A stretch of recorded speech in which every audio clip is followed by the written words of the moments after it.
Yeah, good morning. It's Darren Dance from ATB here at the Werribee Quarantine Centre this morning with Mick Kent. Mick, attacked the Bistron, travelled over. How is he? What are your thoughts? Yeah, no, he's travelled fairly. He lost 10 kilos in the flight, and we gave him 10 kilos, mostly fluid, so we give him 10 kilos of fluid. The girl on the plane thought that he didn't sort of eat or drink until he got to Singapore, but from Singapore onwards he did. Look, there's horses that I think have travelled a bit better, but there's also horses in there who have travelled a bit worse. So I'd say overall, given it's his first trip, he hasn't done too bad. The horse has probably been with you 6 weeks now. Tell us, what sort of horse is attacked the Bistron? He's very typical French. He's typically French, slight gelding that you would find unimpressive to look at on the ground, but when you see him ridden, he's got one of the best actions of a racehorse I've ever seen. He's got a massive stride. There's a huge correlation to performance and stride length, and his form just kept improving. You know, as he got older, if you look at him, he's still probably physically going to improve. So he would have been a very immature 3-year-old, and as he's got older, his form's really improved, and his last 6 starts are really good. And look, he's got the right profile for this race. Look, it looks a terribly strong year, is the only thing I would say. Like any other year, this horse would be you'd be really happy. And I'm really happy the way he's trained. I was excited by him in Newmarket, some of the bits of work he did. And, I measure his heart rates and lactates, and like he can go and do 2 real good solid gallops and never get over 193. Or, that's an elite sort of athlete. So he's got the stamina, and he's probably got the class. He obviously has a penchant for soft ground. We've seen that in his form, but he did only finish 2.5 lengths behind Ivory Land on good ground, and Ivory Land's the best stayer in France at the moment. So I've sort of that's the only sort of thing that would probably could be in our favour. If it rained on the day, I think he'd come right into the race. But look, he's got to train well. There's a lot of water to go under the bridge yet. He did well overnight. We picked him a big bag of grass, and horses tend to eat fibre when they're stressed, and he ate all his hay and all his grass and didn't eat his feed.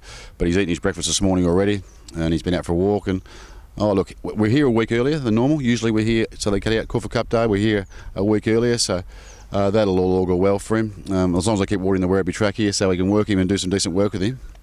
I think he's going well. In terms of work while he's here, when will you start working him? Look, he'll walk for a few days. We'll just wait, let him tell us. I will saddle him up tomorrow, because I think it's important that he gets a saddle on and gets the girl back on him, and he'll just feel like he's in his routine. And as soon as you start exercising, hopefully his appetite will pick up. But we won't be doing anything of note for at least a week. We'll just be getting over the trip. Jet lag seems to hit these horses at about the 5 to 7 day mark.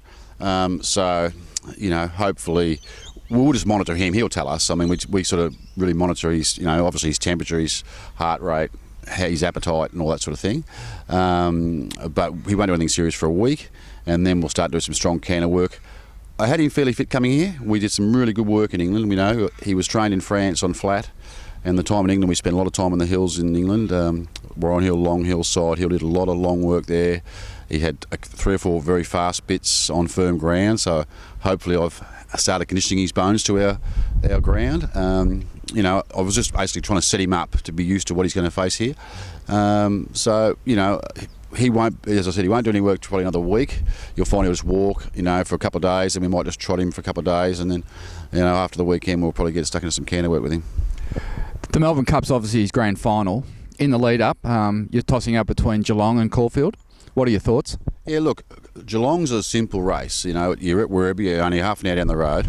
It's more of a European style track. The guy down there is a very good curator. He tends to have that track with good give in it. So you're not risking jarring up. There's always that risk when you run a horse that something goes wrong in that race, and it's only a prep race anyway. So Geelong looks simple, but I think the Caulfield Cup, either race over the last decade, has been a really good lead up to the Melbourne Cup. The only thing with the Caulfield Cup, it is a bit of a mad charge to the first corner, and it can be a bit of a rush. And if you do win it, you get a penalty of 1 kilo. Well, we'd be happy to cop that. I guess the decision will be just made as we get closer. I'm in 2 minds. I'm really happy. I think he'd be competitive in either race. If it looked like it was going to be a wet Caulfield Cup, I'd definitely take my chance. Geelong looks a soft option, but one's worth 300,000, one's worth 3 million. But the other thing with Caulfield, I guess, is it gives you an extra few days to get over the run, because this horse, the European horse, only race once a month, so he's never backed up quickly. But I believe I've set him up so that he's got really good foundation, so a couple of bits of fast work and a race would just bring him to his peak. So that's what the training's been all about in England, and hopefully that all goes well. So Caulfield or Geelong, look, if it was going to be a wet Caulfield Cup, I'd take my chance, I think, for sure. But otherwise Geelong if it suits better. Jockey-wise, Melbourne Cup? Yeah, look, Christophe Soumillon rang me about a week after we brought him, and when he found out I brought him, and because he'd been recommending to the owners, he said, this is a really good Melbourne Cup horse. So he just rang and said, I really want to ride him, and he'll be half a kilo over. We thought the horse would get 54.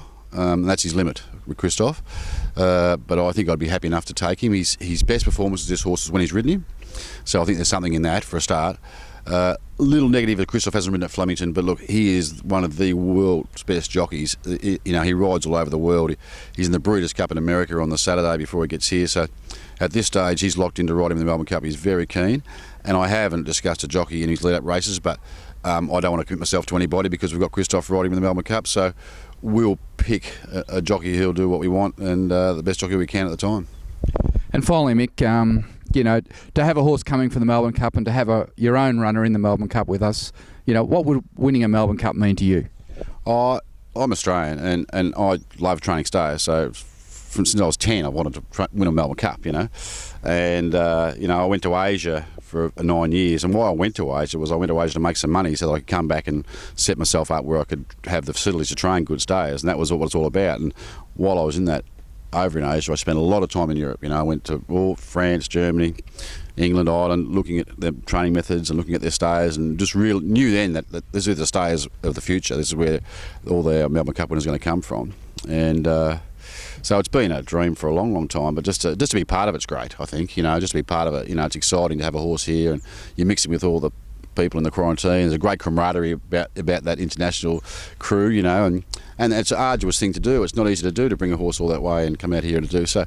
We're probably getting better at it, I think. I was really pleased to be able to train this horse in England. I think that was a real thing for me, rather than bring him out here and just train him here to Australian style, keep him on a European path. And it's been great learning for me. I've loved training over there, training this horse over there, and so the Melbourne Cup's the ultimate for any Australian, I think, and especially for me. I sort of don't train many 2-year-olds, so I love training stayers, and it's the ultimate staying race here.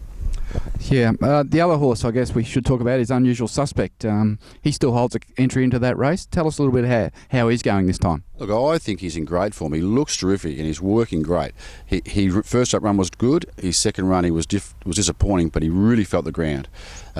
He's an older horse and he's got a little few feet, niggles and joints, and it's taken him a full week to get over that run. Oh, look, as soon as he gets up and trip next start, I think you'll see a better run for him. Very keen to win a race for him. There's lots of options, obviously, Moonee Valley Cup, Bar Cummings, Bendigo Cup. There's lots of way into it. But look, we'd love to get him into the Melbourne Cup again. That'd be just fantastic. He ran terrific last year, looked unlucky. And, Melbourne Cup's not always about the best horse. Sometimes you got to get the right run. And as you saw last year, the American was a bit unlucky, and there's been plenty of horses that were that need the right run. And he's in great form, I think. It's just a shame he jarred up at Caulfield the other day, so I might avoid those really rock hard tracks with him on the way through, or I'm actually thinking of putting some concussion plates on him just to get a bit of pressure off his feet, because he just took him a whole week to get over that race last week. But he looks in great form. He last year he trained really well, and he got coming to the Melbourne Cup. He really peaked, and that's the plan to do it again. All right, well, that's Mick Kent, live from Werribee this morning. Thanks so much for your time, Mick, and let's hope we had a lot of fun together over the next couple of months. We'll certainly have some fun, and let's hope we have some luck as well. Thank you. Good on you, mate. Cheers.